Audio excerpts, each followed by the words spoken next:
আসসালামু আলাইকুম রহমতুল্লাহি বারাকাতু। ভাই, আজকে আমাদের মুরগির বয়স হচ্ছে 28 দিন। আর আমাদের মুরগিগুলো আসলে কন্ট্রোল সেটে পালা। আর মুরগিগুলো আসলে আমরা চাচ্ছি কিছুদিন সময় নিয়ে পরে বিক্রি করব, কারণ হচ্ছে গিয়া আসলে ছোটো মুরগির থেকে বড় মুরগির চাহিদা অনেক বেশি। আর যারা কন্ট্রোল শেডে বা নর্মাল শেডে লালন পালন করেন, আসলে তারা সবচেয়ে বেস্ট হবে যদি আপনারা দুইটা পয়সার মুখ দেখতে চান, তাহলে সবচেয়ে বেস্ট হবে বড় মুরগা করে লালন পালন করা। কারণ হচ্ছে গিয়া বড় মুরগার মধ্যে আপনার একটি বেনিফিট আছে, সেটি হচ্ছে গিয়া ধরেন আপনি যত বড় মুরগি করবেন বা মাছ যত বড় করবেন, আসলে এটার মধ্যে আসলে অর্থটা তত বেশি পাওয়া যায়। আর এমনিতে রেটটা বড় মুরগার একটু বেশি থাকে। বড় মুরগা বলতে হলে গিয়ে আপনার আমরা বুঝাই হলে গিয়া 25-এর উপরে যে মুরগিটি, এটাকেই বড় মুরগি বলা হয়। আর 17-18 আসলে আমরা অনেকে লিটারে মুরগি পালি। মুরগি পালার কারণে আমরা ঠিক মতন লিটারটা ঠিক রাখতে পারি না। গরমে সমস্যা হচ্ছে আমাদের স্টকের সমস্যা, আর শীতকালে একটি সমস্যা হচ্ছে, সেটি হচ্ছে লিটারের সমস্যা।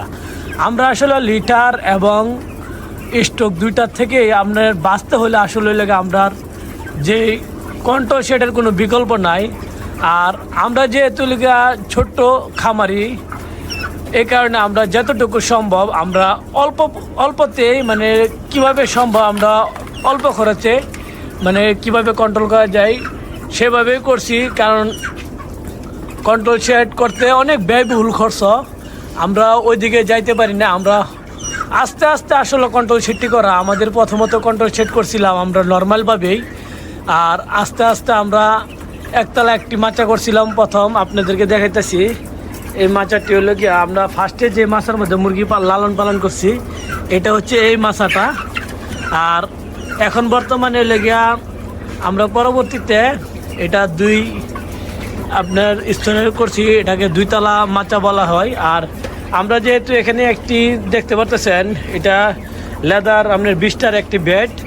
এই বেডটি আমরা একটু মুরগির থেকে দূরে দিছি, কারণ কিছু সমস্যা, এই সমস্যাগুলো হচ্ছে লেগিয়া ধরেন সাপোজলি লেগিয়া মুরগির যে বিষটা, এই বিষটার মধ্যে প্রচুর পরিমাণে অ্যামোনিয়া গ্যাস হয়। এই গ্যাসের কারণে মুরগি হয়তো বিভিন্ন সময় বিভিন্ন সমস্যা দেখা দিতে পারে, যেমন আপনার মুরগির পেটের সমস্যা, প্লাস দ্বিতীয়ত হচ্ছে লেগে আপনার মুরগির গ্যাস, পেটে গ্যাস হলে আরেকটি সমস্যা হয়। মুরগির বিভিন্ন সমস্যা হয়, যেমন বমি ভাব হয়, মুরগি খাবার ডাইজেস্ট করতে পারে না, অনেক রকমের সমস্যা হয়। সেই সমস্যা যেন না হয় এই কারণে আমরা একটুখানি মানে মুরগি থেকে প্রায় 1 ফুট নিচে দিয়েছি এই বেডটা।